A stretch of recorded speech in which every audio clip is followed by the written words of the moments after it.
guys, I am currently in London on the river.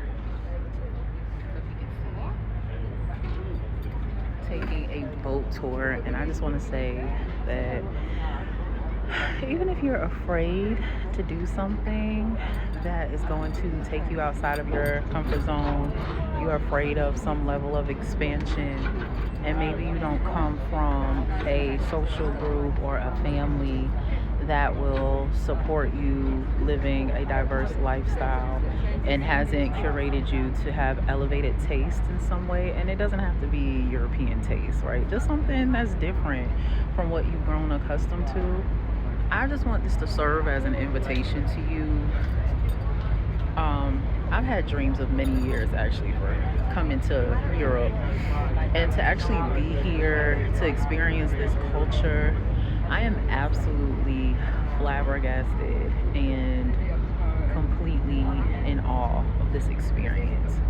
And maybe you don't want to come to Europe. Maybe you don't want to do Paris, London, Amsterdam, Brussels, Bruges, Switzerland.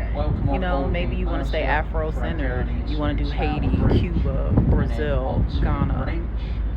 Maybe you haven't even left your state and experienced something. But I just want to encourage you to give yourself the opportunity while you're living, while you're breathing, while you have desire. So I also want to say though, right, for all my single women over 35 specifically, because I'm 38 now, just turned 38, I don't have a partner, I don't have any children, I don't have a pet. This is like the next best thing to do. Now, for those of us that have been like caregivers and, really had a secluded or isolated life, or just always burdened down in some way where you didn't have access to your liberties and freedoms, don't rush into a relationship because you don't want to be alone.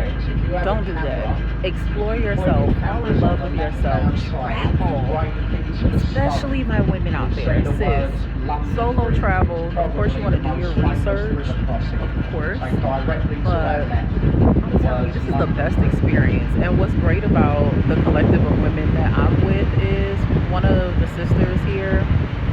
She's actually, I think, 48, and her oldest daughter graduates college next week, but she has children in school grade, and she's like, I just want to do something for myself.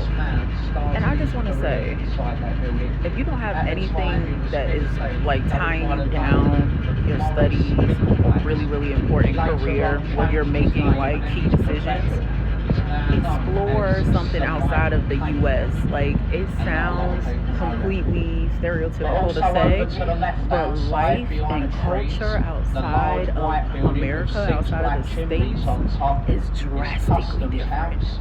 Drastically different. And I'm experiencing, or what I'm noticing, because I'm not really experiencing it, is that London doesn't really have a racism problem. It does have a classism issue, which can be correlated to America's racism. But that aside, I get to take this memory into my soul for the rest of my knowing, into the ethereal realm, and just so much peace and happiness I have. So I just want to encourage you while I'm out here being fabulous. The C35 HMS Belfast. Live your life, baby.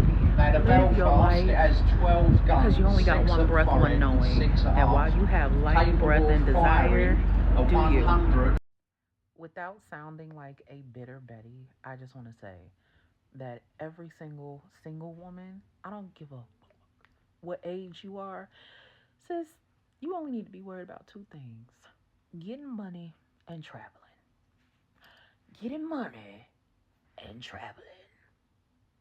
How you get your money is your business. If you fly yourself out or get flued out, sis, that is your business. Okay. Yeah. Cause I'm literally thinking I'm about to be 40, really, really, really, really soon. Okay, like in 2 years. Let me tell you what I wasted my time on. You can think about it and guess yourself. Sis, get your money and get your passport. Get your money and get on the goddamn plane.